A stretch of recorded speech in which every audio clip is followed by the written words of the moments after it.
Okay. So yeah, this is just like a team meeting, so we're all in a room together, and then we'll bring Heather in. But this is just to, I guess, kind of discuss like treatment planning, discharge planning, and like legal issues that are pending. Okay.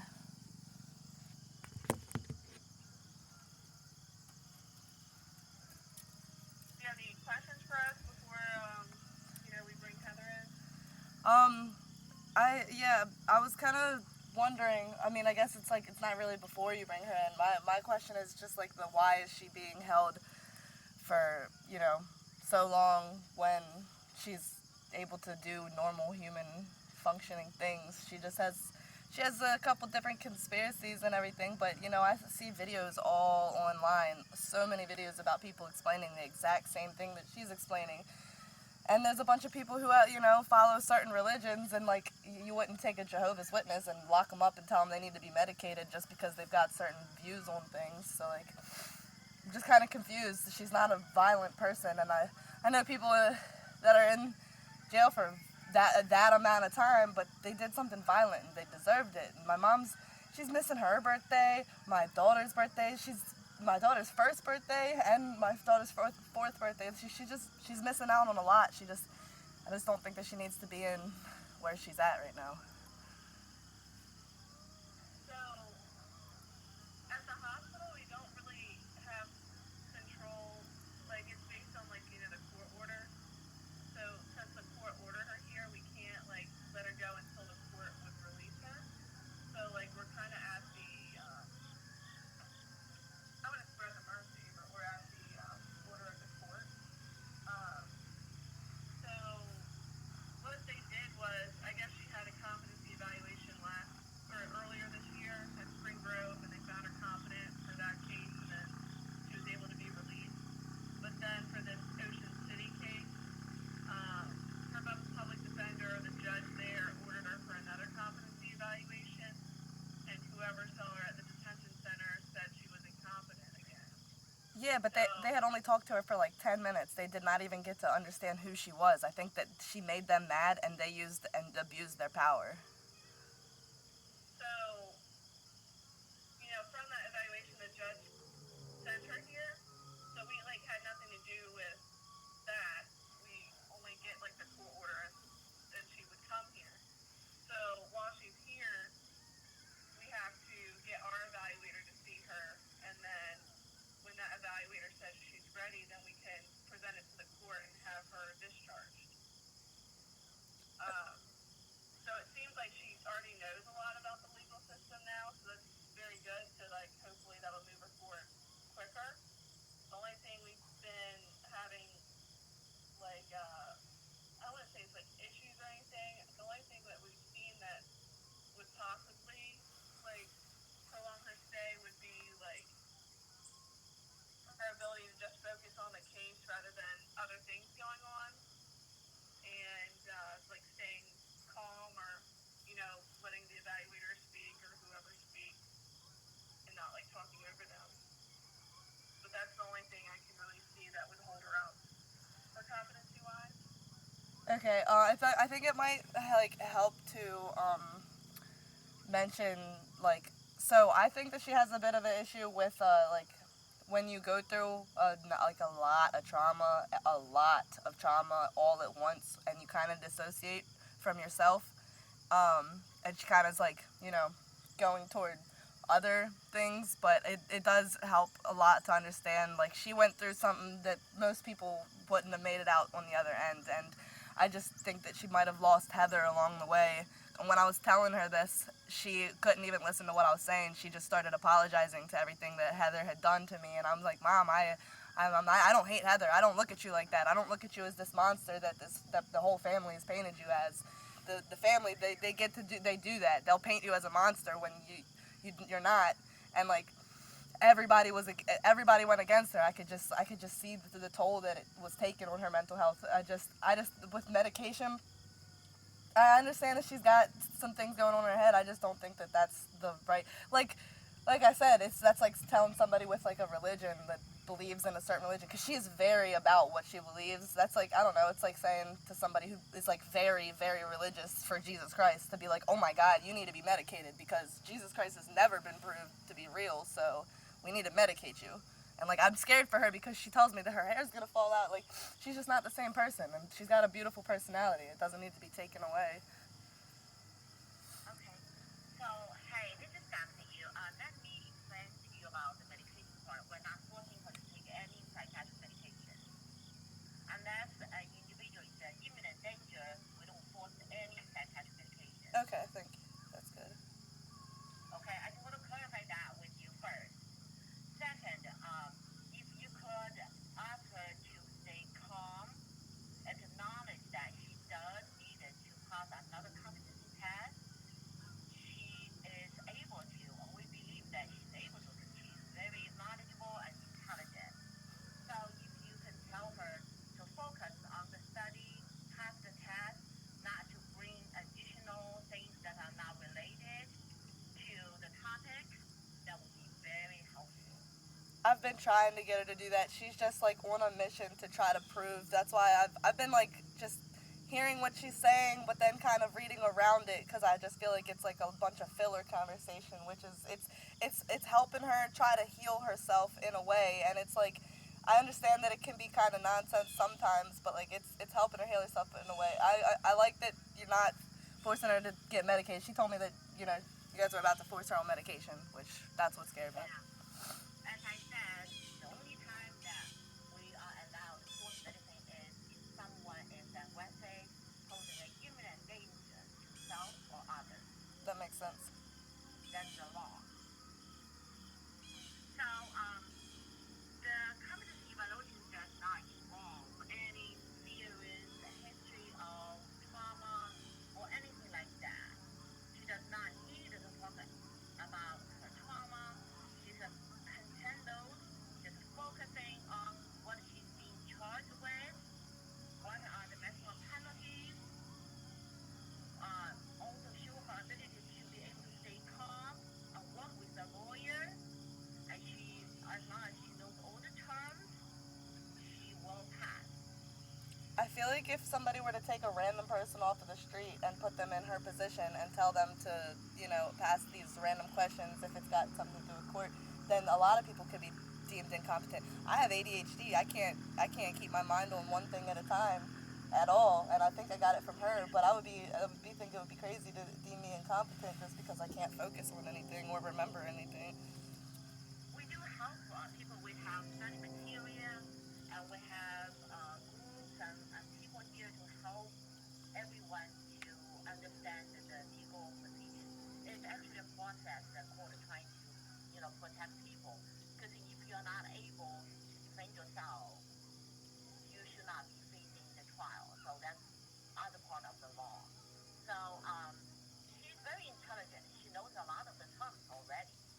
So I don't doubt that, she will pass. The thing is, she needs to stay calm and she needs to focus on the testing, not about other things, those beliefs. Well, are you guys medicating her for her ADHD then at least, or giving her a chance? Because if I was to be put in like a college class right now with no medicine, because she's being put somewhere where she doesn't even have I don't know, she probably does have the access if for the medicine. But if I was put in a college class with zero medicine, I'm not passing that test. Now, if I'm put in there and I got access to my ADHD medicine, I'll pass it with flying colors. Hi, Kara. It's Dr. Prince. I'm the psychologist. So she knows the factual information. Okay, she already knows it. Yeah, I know. It's not like she needs a class for that. She already knows the factual information. She knows what she's charged with. She knows a lot about the court. Her problem is that she can't let other people speak. Like she speaks over top of other people, and she can't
Yeah, one of the things I'm exactly. working on with her.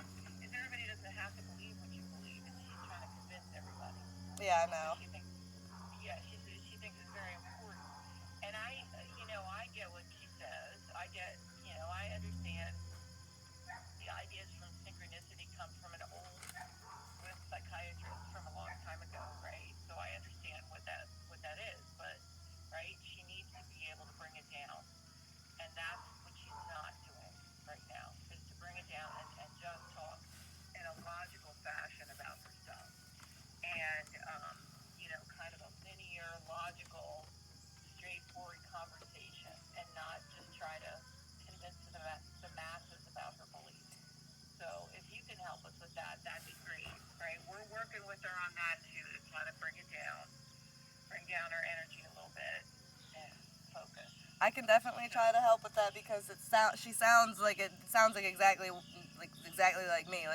It's really hard for me to sit there and listen to someone finish their conversation because as soon as they say the first thing, I want to respond to it, and then while they finish in their conversation, I'll forget what I was going to respond to, and that goes back to my ADHD. So I think that she just has some really heavy ADHD where she has a thing where nobody ever listened to her. So she's like this point, I think that she just takes her words. Like when it's not even her time to take her words, she'll just take them because nobody's listening. But I do agree that not everybody needs to match up to what she's saying because there's 7 different gods.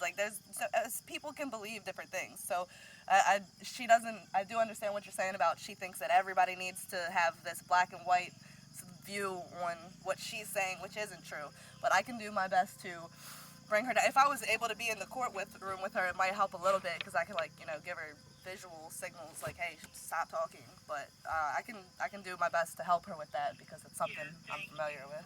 yeah, thank you. That's supportive family are very important, right? Yeah. In everybody's life, and so we just need to kind of, we right, we have two different things going on. One is we have the clinical piece here, right, where we take care of people, and then there's the forensic piece, which is the court piece, and that's like the psychologist and the psychiatrist who work for the court, and she needs to be able to talk to them in a nice, calm fashion so they can approve her to go to court, right? That's what part of what we consider competency is not just knowing everything, but being able to talk about it in a calm, logical, linear fashion. So, or at least somewhat linear, right? Yeah. So right. That was the thing that we just, need some help on is helping, convince her with that, and we're working with her. Since she does have the disadvantage of a ADHD brain or a brain in a blender, I think that it would kind of help maybe in her case if everybody were to just talk short and sweet and fast. It could be a back and forth conversation because when it's I don't know if they're I just know that with ADHD I feel like if you have a bit of a disadvantage you should be able to get a bit of some help. So if she's not being put on 5 ants or something to where she's gathering her thoughts, I understand how it's really hard. I understand how that part is really hard because as a grown adult, I have a very hard time with exactly what you're talking about. She's having a hard time with, so I get that. Well, we appreciate your input on that. Thank you. All right. Are we gonna? Okay, we're gonna go get your mom now. Okay. Okay.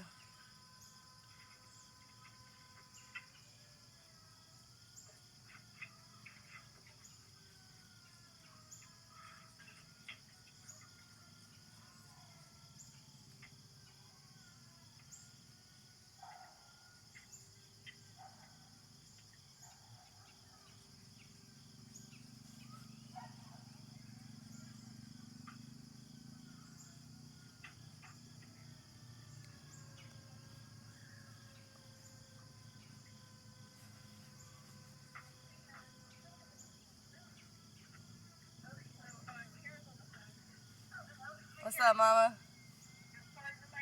You're good.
Mom, make sure you don't cut people off, please, when they're talking.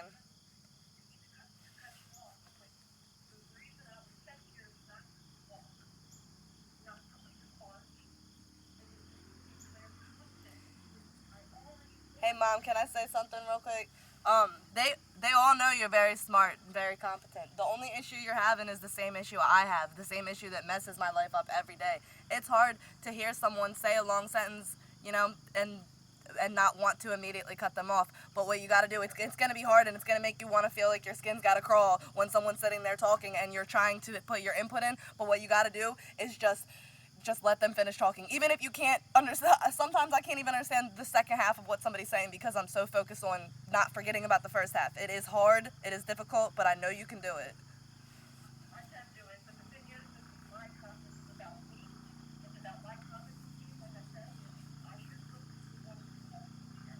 But that is the competency. That is what they're going for. That is what they're looking for, is if you can listen to someone and not cut them off, because the judge and the courtroom, they don't take kindly to that. You cut the judge off, they're going to kick you out of the courtroom. So that's all they're looking for. They're not looking for any, honestly, you got everything else down. You just need to make sure that you can stay on focus, stay on track, and whenever somebody's talking, let them talk, and then share your input.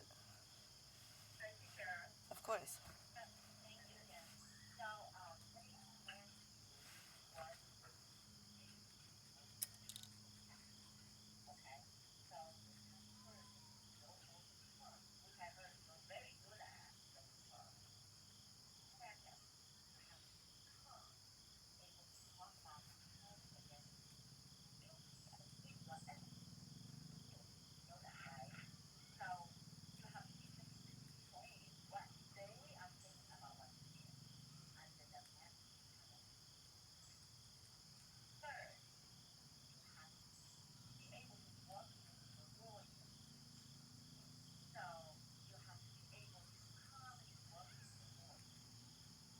That's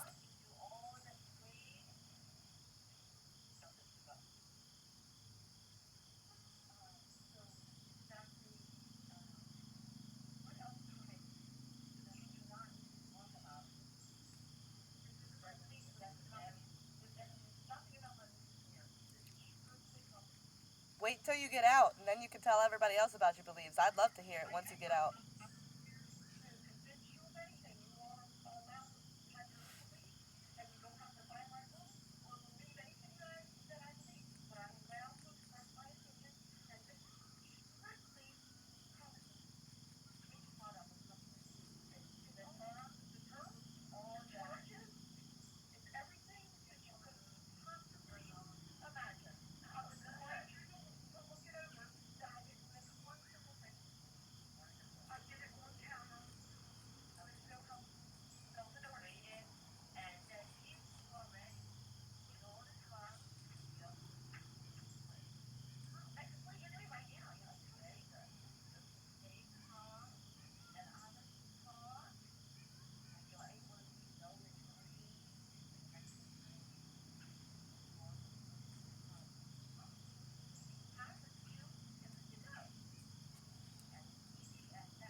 Bye, Mom. I love you.